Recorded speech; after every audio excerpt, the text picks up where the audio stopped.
Сәнгатьнең тормышыбызда нинди роль уйнаганы, кешеләргә ничек тәэсир иткәне турында бик еш уйламыйбыз. Театр турында исә ул үзенең тормышын гына дәвам итми, ул шулай ук үсә дә дип әйтергә була. Хәзерге заман театры 19 гасыр театрыннан аерылып тора, ләкин аның максатлары элекке театр максатларыннан аерылмый.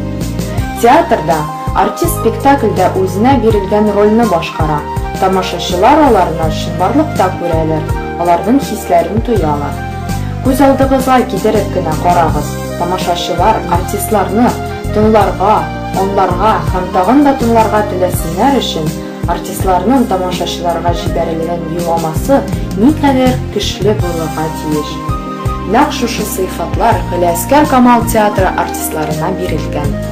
Спектакльнең төп фикерен тамашачыларга җиткерер өчен, мәгънәсен тоярга мәҗбүр итәр өчен, артистлар үз ролен шул кадәр тырышып башкаралар, бер вакыйгаларны алар белән бергә кичерәләр.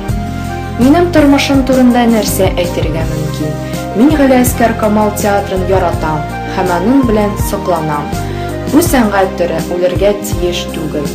Ул шулай ук алга барырга тиеш һәм тамашачыларның игътибарын якларга тиеш. Бу минем фикерләрем иде. Хәзер бүтән тамашачылардан Галиәскәр Камал театры турында сорыйм.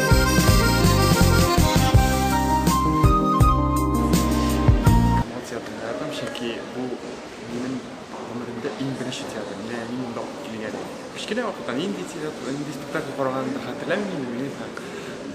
Менә ничектер йөрәккә сеңеп калган күрәсең.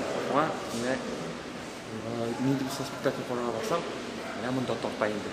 Беренче Камал театрын аның искиткеч спектакльләре өчен яратам. Камал театры спектакльләрен татар халкы гына түгел, хәтта башкаларыбызның кунаклары да бик яратып карый, чөнки алар ике телгә тәрҗемә ителә.